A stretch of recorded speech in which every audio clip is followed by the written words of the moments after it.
और नहीं हो रहा।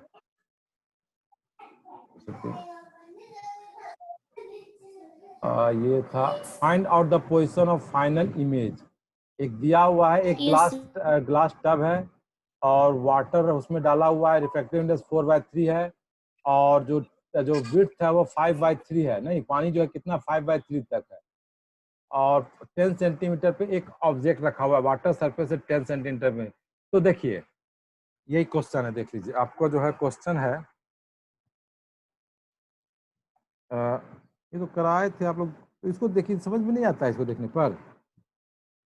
सर समझ में आया पर वही प्रॉब्लम है रे डायग्राम का, कैसे 3 इवेंट हो गया।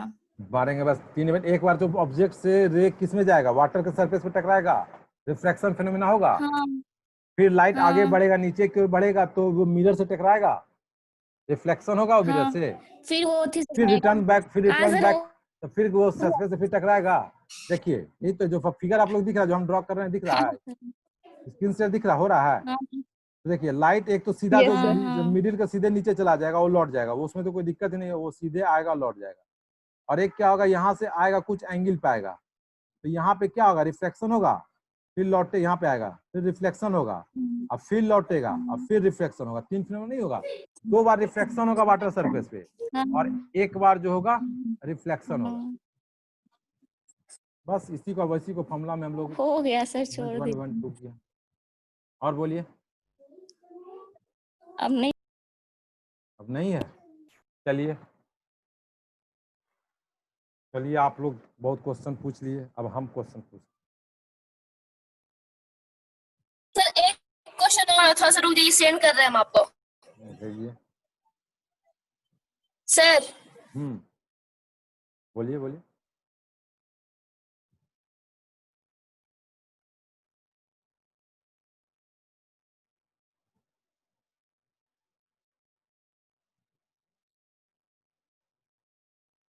भेज दिए, आ गया क्या? ये सब भेज दिए। Question number 9। Question number 9, question number 9 है जो पेज नंबर किसका, 16 का, प्री मेडिकल का 16। देख लीजिए क्वेश्चन नंबर 9 हम लिख, नहीं, पेज नंबर 14 है सर। 14 नहीं है, 16 है। तो 14 है, 14 है सर। 14 यहाँ दिख रहा है, 16 दिख रहा है। क्वेश्चन पढ़ दे हम। सर आप क्वेश्चन पढ़िए। हाँ पढ़ो। ये object is placed, N object is placed. हाँ हाँ वही 16 में है। तो 16 है। मेरा पेज नंबर 14 है, 14। तुम ही भेजियो, तुम ही देख रहे हो। ऊपर में अच्छा, 16 ऊपर है, का पेज नीचे नंबर 14 देख रहे है। हैं। नीचे 14 है, ऊपर 16 है। अच्छा,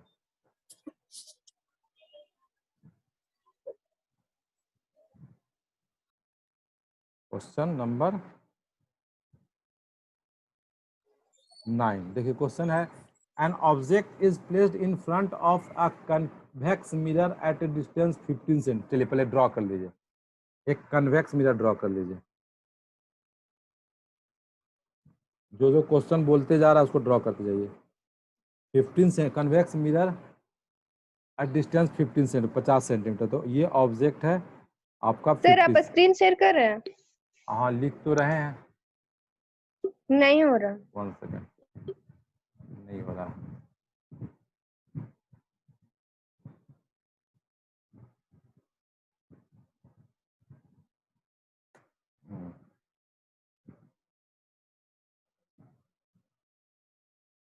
हो गया 15 सेंटीमीटर। यस सर, हो रहा है। आप 50 सेंटीमीटर 50 सेंटीमीटर पे एक ऑब्जेक्ट आएगा, जो क्वेश्चन में लिख दिए। और उसके बाद दिया हुआ है a plane mirror is introduced covering the lower half of convex mirror. मतलब एक प्लेन मिरर को डाल दिया गया। क्या लोअर हाफ मतलब नीचे वाले को कहाँ पे डाले, ये कहाँ पे डाल इंट्रोड्यूस किया गया, तो शायद बीच में कहीं डाला होगा तभी तो ना। एक प्लेन मिरर को डाल दिया गया, तो प्लेन मिरर डाल दिया और लोअर हाफ को कवर कर रहा है। ये लोअर हाफ को कवर कर रहा है, किधर से हमको नहीं पता, लेकिन चलिए इधर से मान लेते हैं। Plane mirror is introduced covering the lower half of convex mirror, ठीक है। If the distance between the object and the plane mirror is 30 centimetre, ठीक है। अच्छा, ऑब्जेक्ट और इसके बीच का डिस्टेंस कितना है, 30 सेंटीमीटर। तो बचा हुआ डिस्टेंस कितना हो जाएगा, 20 सेंटीमीटर जो हो जाएगा, किससे हो जाएगा, प्लेन मिरर और कन्वेक्स मिरर के बीच का। it is found that there is no parallax between the image formed by the two mirrors. There is no parallax. Parallax मतलब शायद तक coincide नहीं कर रहा है दोनों मिरर, तो कहीं coincide नहीं कर रहा है. It is found that there is no parallax between the image formed by two mirrors. मतलब two mirrors के द्वारा कौन कौन मिरर? एक प्लेन मिरर, एक convex mirror. Convex What mirror. is the radius of curvature of the convex mirror? Convex mirror का radius of curvature क्या होगा? ये radius of curvature पूछ रहा है. R क्या होगा radius of? तो पहले तो ये समझो कि parallax between the image formed by the two mirrors. तो parallax का मतलब ये हो रहा होगा, ठीक है, ये तो समझ गए. प्लेन मिरर ऑब्जेक्ट 30 सेंटीमीटर बनाएगा. An object is placed in front of convex mirror, ठीक है, 50 cm at a distance of 50 cm. A plane mirror is introduced covering the lower half of the convex mirror. If distance between the object and the plane mirror is 30 cm, ठीक है, 30 centimetre पे है, ठीक है. It is found that there is no parallax between the image. अच्छा, parallax हमको तो दोनों के द्वारा जो इमेज बन रहा होगा एक ही तो कंडीशन में हो सकता है, वो कॉन्साइड कर रहा होगा, तो हमको आर बोल रहा है. दोनों के द्वारा जो इमेज बन रहा है वो कॉन्साइड कर रहा है. दोनों के द्वारा जो इमेज बन रहा होगा वो कॉन्साइड कर रहा होगा between the image formed by the two mirror. कैसे? वो पैरेलैक्स का मीनिंग ये होता है. देखिए ना उसमें जो सॉल्यूशन दिया उसमें देखो क्या लिखा है. पैरेलैक्स का मीनिंग में क्या दिया हुआ है देखिए तो. कॉन्साइड लिखता है. कॉन्साइड लिखा हुआ दोनों के द्वारा. प्लेन मिरर के द्वारा जो इमेज बनेगा और कन्वेक्स मिरर के द्वारा जो इमेज बनेगा वो कॉन्साइड करेगा. तो अब देखिए यहाँ पे समझिए, ये ऑब्जेक्ट है, ये देखिए ऑब्जेक्ट है और उससे प्लेन प्लेन मिरर कितना डिस्टेंस पे है? कितने डिस्टेंस पे है? कौन सा सर? यहाँ से 50 है total. 50 total. Plane mirror object के बीच का क्या डिस्टेंस है? 30 सेंटीमीटर. तो ऑब्जेक्ट का इमेज भी जो बनेगा वो कहाँ बनेगा? 30 सेंटीमीटर पीछे बन जाएगा ना, यहाँ पे बनेगा. देख लीजिए 20 सेंटीमीटर तो बचा हुआ है, तो हाँ. 10 यहाँ पे बनेगा इसका इमेज ऑब्जेक्ट 10 मीटर इधर. हाँ. 10 मीटर. तो इसका मतलब ये हुआ जब कॉन्साइड करेगा तो देखो जो कन्वेक्स मिरर है उसका भी जो इमेज होगा वो +10 सेंटीमीटर हो जाएगा. कैसे हो जाएगा? क्योंकि पोल से जो डिस्टेंस कितना हो जाएगा? 10-30 सेंटीमीटर होगा. अब 20 सेंटीमीटर ये डिस्टेंस है, 20 सेंटीमीटर तो 10 सेंटीमीटर पीछे चला जाएगा. तो v = 10 सेंटीमीटर और u = होगा -15 सेंटीमीटर. 50 सेंटीमीटर पे ऑब्जेक्ट रखा हुआ है ना, तो ये फॉर्मूला आप पुट कर दीजिए. आप 1/v + 1/u = 1/f. तो ये आपका हो जाएगा 1/10 + 1/-50. तो ये हो जाएगा 50. तो 50 हो जाएगा तो 5 - 1. तो 5 - 1 हो जाएगा आपका = 1/f. तो f = हो जाएगा 50/4. तो 50/4 हो जाएगा कितना? 25/2. Focus length. Radius of curvature कितना हो जाएगा? 25 सेंटीमीटर. 12. देखो तो आंसर क्या है इसका? सर आंसर सही है 25. लेकिन जो ऑब्जेक्ट है तो अलग बनाएगा ना प्लेन मिरर के बाद. जो प्लेन मिरर पे पहले बनेगा फिर वो इमेज ना कन्वेक्स लेंस बनाएगा. तो नहीं बोला कि दोनों के द्वारा. हाँ ऐसे होना तो चाहिए, लेकिन इसमें बोला कि दोनों के द्वारा इमेज. तो प्लेन मिरर इमेज कितना बनाएगा? जितना दूर डिस्टेंस पे ऑब्जेक्ट है उतना पीछे बनाएगा प्लेन मिरर इमेज. तो 30 सेंटीमीटर आगे ऑब्जेक्ट तो 30 सेंटीमीटर पीछे बनाएगा. तो 30 सेंटीमीटर पीछे चला गया तो कन्वेक्स मिरर से 10 मीटर डिस्टेंस हो गया, 10 सेंटीमीटर डिस्टेंस हो गया. क्योंकि 20 सेंटीमीटर बचा ना ये डिस्टेंस, ये जो दिखा रहे हैं ये ग्रीन कलर देखिए, ग्रीन कलर ये डिस्टेंस 20 सेंटीमीटर है और ये 30 सेंटीमीटर टोटल डिस्टेंस यहाँ से कितना हो जाएगा? 30 सेंटीमीटर ये ऑब्जेक्ट का. तो 10 सेंटीमीटर पीछे लगा. मतलब ये तो यही कॉन्साइड करने के लिए इसका मतलब ये हुआ कि कन्वेक्स मिरर भी जो 10 से यहीं पे इमेज बनाएगा तभी ना कॉन्साइड करेगा जो प्लेन मिरर बना रहा है. तो वो 10 इसका भी कितना हो जाएगा? 10 सेंटीमीटर. कन्वेक्स मिरर का भी हो जाएगा 10 सेंटीमीटर. यू तो पता है कि 50 सेंटीमीटर पे ऑब्जेक्ट रखा हुआ है. 50 सेंटीमीटर पे ऑब्जेक्ट रखा हुआ है. तो फॉर्मूला से यहाँ से f निकाल दिया, f का डबल कर दिए, रेडियस ऑफ कर्वेचर निकल गया. फिजिक्स से मेडिकल वालों के लिए बहुत टफ होता है, इसलिए लग रहा है आप लोग का दिमाग थोड़ा सा घूम रहा है, लेकिन ठीक है घूमना भी चाहिए. ठीक है हम यहीं पे बंद कर रहे हैं. नेक्स्ट क्लास में हम लोग टोटल क्रिटिकल एंगल या टोटल इंटरनल रिफ्लेक्शन पढ़ाएंगे, आप लोग पढ़ के आइएगा। Total critical angle and total internal reflection पढ़ाएंगे, ठीक है। चलिए एक और छोटा सा क्वेश्चन है, बस तो देख लीजिए ना, भेज दे रहे हैं। भेजो भेजो भेजो।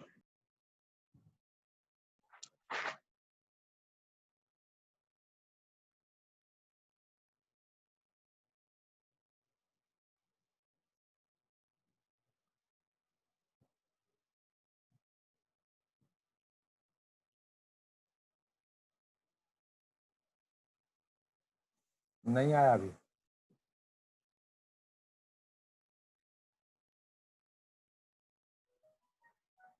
आ गया।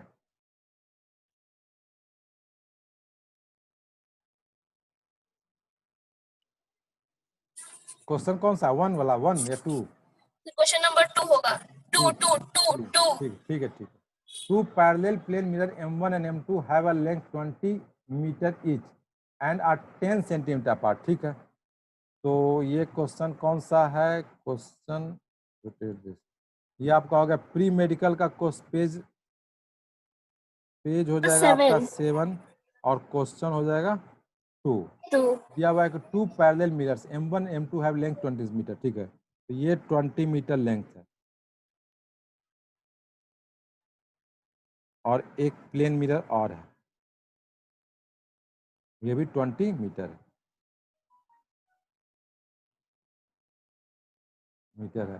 Have a length 20 meter each end are 10 centimeter apart, ये 10 सेंटीमीटर है। A ray of light is incident on one end of the mirror M2। तो ये अगर मान लेते ऊपर वाला M1 है, नीचे वाला M2 है, एक रे आया M2 पे इंसिडेंट हुआ एट एन एंगल 53 डिग्री। तो मान लीजिए कि ये है, तो इस पर नॉर्मल कर दीजिए M2 के 1 इंच पे नॉर्मल, और ये एंगल कितना आपसे इंसिडेंट हुआ? 53 डिग्री पे इंसिडेंट हुआ। 53 degree. Calculate the number of times the रे अंडरगोज रिफ्लेक्शन, ठीक है। तो कोई दिक्कत नहीं, नंबर 53 हुआ ना, तो लाइट जो यहाँ से जाएगा तो वो इंटर हुआ, तो ये भी 53 पे जाएगा, यस और नो? Yes sir. ठीक है, 53 पे जाएगा। तो फिर ये भी इस तरह से लौटेगा, चलता चला जाएगा, इस तरह से चलता चला जाएगा। तो बोला कि नंबर ऑफ रिफ्लेक्शन क्या होगा, ठीक है। तो देखिएगा ये 53 एंगल होगा, तो ये भी 53 होगा, तो सब एंगल तो 53 होगा, ठीक है। यस होगा ना? तो देख लेते हैं 53 एंगल होगा, तो हम क्या करें, आज 10 सेंटीमीटर है, ठीक है। तो सब कौन सा फॉर्मूला देते हैं कि ये लेंथ आपका 10, देखिए ये लेंथ जो है आपका ग्रीन कलर से दिखा रहे हैं, ये लेंथ 10 सेंटीमीटर है, 10 सेंटीमीटर दिया हुआ है और 53, तो हमको ये विड्थ निकाल सकता है, ये विड्थ निकाल दें, ये विड्थ। Yes sir. तो हमको 1053 से निकल जाएगा। तो कौन सा फॉर्मूला लगाते हैं? 1053 इज इक्वल टू, ये मान लेते हैं आपका x, और ये तो डिस्टेंस 10 सेंटीमीटर, तो x/10, और 1053 कितना होता है? तो 4/5 इज इक्वल टू x/10। तो x का वैल्यू कितना हो जाएगा? हमें लगता है 8 सेंटीमीटर हो गया। 8 सेंटीमीटर 8 सेंटीमीटर हुआ ना। और 200 मीटर, मतलब ये हुआ कि लाइट जो है, देखिएगा 200 मीटर है। 200 सर 1053 4/5 होता है। 4/5, हाँ 4/5 4/3 होता है सर, 4/3 होता है। 4/3 होता है, 4/3, अच्छा। तो ये हो जाएगा 4/3। तो x कितना हो जाएगा बता दीजिए? 40/3, 40/3। 40/3 सेंटीमीटर, ये ना हुआ, ठीक है। यस तो सर। 40/3 जब ये x हो गया, तो देखिएगा अगर इसको काउंट करेंगे, देखिए ये रे जो है, देखिए एक रे यहाँ से, देखिए आपको रेड कलर से दिख रहा होगा, ये रे यहाँ गया फिर यहाँ से लौटेगा। जब ये 40/3 हो तो ये डिस्टेंस कितना हो जाएगा? ये डिस्टेंस देखिए अब ग्रीन कलर से दिखा रहे हैं, ये कितना हो जाएगा? डबल हो जाएगा उसका, 40/3 का डबल, यस और नो? यहाँ से यहाँ जब 40/3 है तो यहाँ से यहाँ कितना हो जाएगा? 40/3 का डबल। तो ये मतलब समझिए कि रे दो रिफ्लेक्शन हुआ, यहाँ पे रिफ्लेक्शन हुआ, यहाँ पे रिफ्लेक्शन हुआ, तो डिस्टेंस कितना कवर किया? 40/3 इंटू 2, यस और नो? होगा ना, डबल हो जाएगा ना। Yes sir. कितना हुआ? अब मान लेते हैं कि इस तरह से n रिफ्लेक्शन हुआ, उसका n रिफ्लेक्शन हुआ, अगर मान लीजिए कि 2 रिफ्लेक्शन हुआ तो इतना डिस्टेंस कवर किया, तो मान लेते हैं कि इस तरह का n हुआ और वो टोटल कितना हो जाएगा 200 के आसपास हो जाएगा, यस और नो? सॉरी 200 बोल रहे हैं, 20 मीटर है तो 20 मीटर को करेंगे तो इंटू 100 इतना सेंटीमीटर होगा कि नहीं? सब सेंटीमीटर तो सेंटीमीटर कन्वर्ट कर दिया। रिफ्लेक्टेड हो करके फाइनली जब रे जाएगा इस तरह से घूमते हुए जाएगा तो कितना रिफ्लेक्शन होगा हम निकाल सकते हैं। तो n जो होगा, n आपका हो जाएगा 2000 डिवाइडेड बाय 40/3 इंटू 2। तो ये आपका हो जाएगा, जीरो जो कट गया तो ये आपका 2 से ये हो गया 100 और ये 4 से हो गया आपका 25 और ऊपर हो जाएगा 23, नीचे 25/3 हो जाएगा 75 के आसपास है। 75 के आसपास कितना दिया हुआ है इसका आंसर? 151। 150, हाँ सॉरी, हाँ 75 तो आ गया ना, सॉरी 75 तो आ गया। तो एक्चुअली हम लोग दो रिफ्लेक्शन का ले रहे थे, एक रिफ्लेक्शन यहाँ पे हुआ था, एक रिफ्लेक्शन यहाँ पे हुआ था, तो इसका डबल हो जाएगा। एक्चुअली रुकिए, इसको हम अच्छा से बता दें क्या? नेक्स्ट क्लास में को पूछ लेगा, बता देंगे। तो थोड़ा कुछ नहीं है इसमें, वैसे ठीक है सर, वो नेक्स्ट में बता दीजिएगा। एक जुट जाता है वो बता देंगे, वो एक जुट जाता है बता दें, हमको याद दिला दीजिए, ठीक है? हम इसको बंद कर दें। ठीक है सर। तो एक 175 तो थैंक आ यू गया, उसका डबल करेंगे तो 150 तो हो ही जाता है ना। उसका दो रिफ्लेक्शन के लिए हम एक ले रहे थे, तो और एक जुट जाता है वो हम बता दें, वो लास्ट में एक जुट जाता है वो हम बता देंगे, ठीक है? तो हम यहीं पर ठीक है, चलिए।